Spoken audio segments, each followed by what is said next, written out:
Ride for a Cause, the Force Multipliers mga into October 19. Ditali ka dati with the Idol Lawrence. IFM News. IFM News. IFM News. Lokal.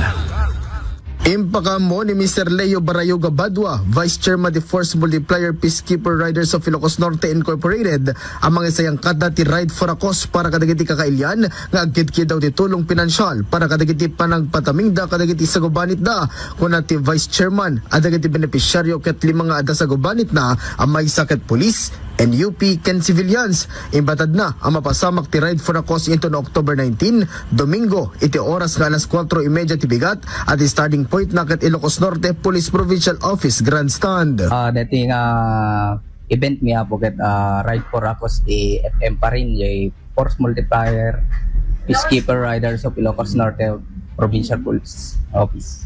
Okay. So kaano nga maangay dito sir? On October 19, 2025 Sunday di 4:30 AM. Ijay INPPO Grandstand.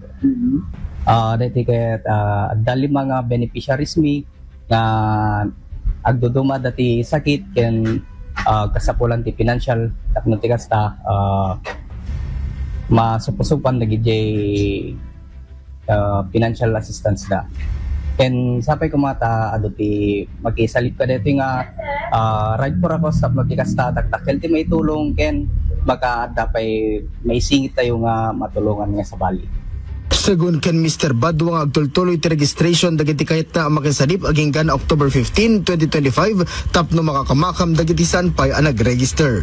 Impaganet geta ni Mr. Badwa nga amin a proceed si dito a Ride for a Cause ket maiteda kadagiti amin a matulungan. Para iti IFM News, Idol Lawrence Martinez, Tatak, RMN.